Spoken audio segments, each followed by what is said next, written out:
Welcome back to the Weekly Headlines. I'm Kevin Hart. I'm Mike Wimmacher. And let's get to the news.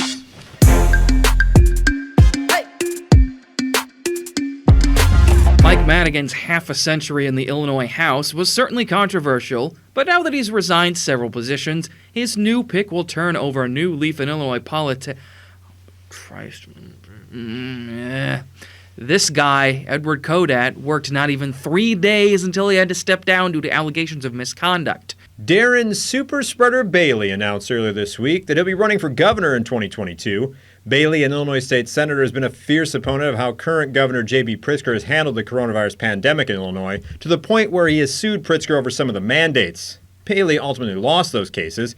Bailey made his announcement at an indoor event in Effingham, where a majority of those in attendance were not wearing masks, which leads into Bailey's campaign slogan, a cough in every face and a swab in every nostril. More children are being detained at the border, but don't worry, under the Biden administration, they are now held in child detention facilities.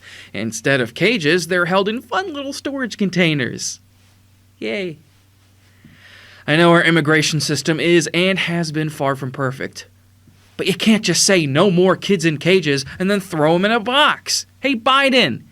Reaching across the aisle to work with Republicans doesn't mean you have to govern like them. Ted Taco Bell Cruz, because, he made a run for the border, was a guest on the Ruthless podcast earlier this week.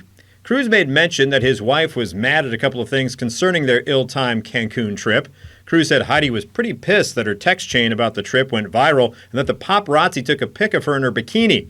Cruz went on to say that people should just not be assholes and try and treat each other as human beings. You know what? I think we should heed Ted's advice. Instead of being an asshole, be like him. Just be a whole ass. Representative Marcus Evans Jr. unironically, and really, I'm not kidding, wants to introduce a bill to ban violent video games because he thinks they're contributing to carjackings in Chicago. I would make a joke about him doing the "this is your brain on drugs" thing, but some ding-dong beat me to it a few years ago. Just forget about this bill and think of something that would actually help, because 1992 called and it wants its deflection talking point back. Isn't making a game and selling it that encourages a kid to point a gun at a television set encouraging criminality? The Springfield City Council earlier this week voted to cut the Springfield Fire Department's budget by $1.4 million. Springfield Fire Chief Brandon Blau said he was blindsided by the move and is scrambling to figure out where the cuts are going to come from. Springfield residents, don't be shocked if the next time you see the fire department fighting a fire, they're using super soakers and buckets.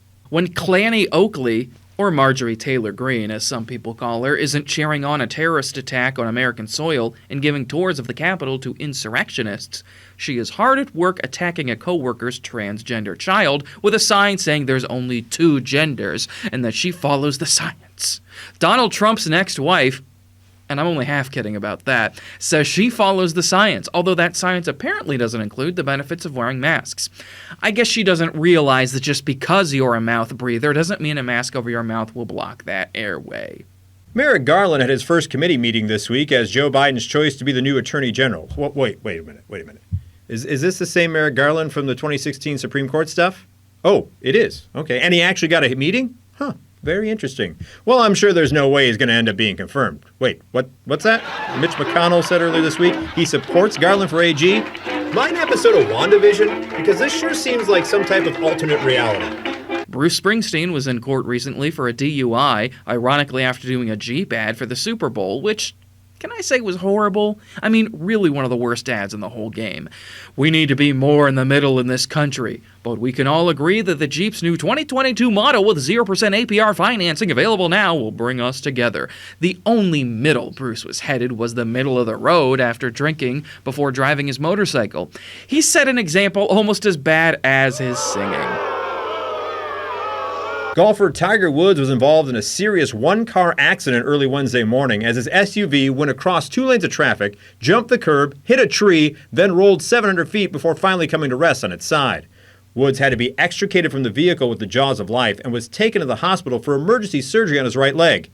Well, driving was always one of his more inconsistent parts of his game. Pretty sure he'd like a mulligan on that one.